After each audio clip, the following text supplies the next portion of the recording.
He used to often say to me, he says, Hugh, he said, I'll never let life beat me, I'll always beat the hell out of life. And that was who he was.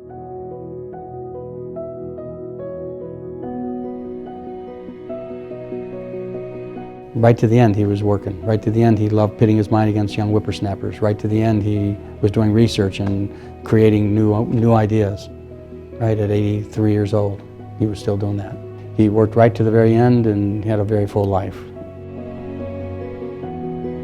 He was an entrepreneur, and he loved to create, and he was passionate about a science.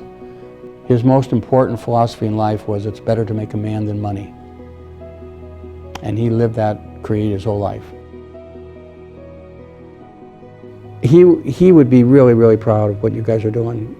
That he had a hand in creating something, a company like this. He'd be very proud of that.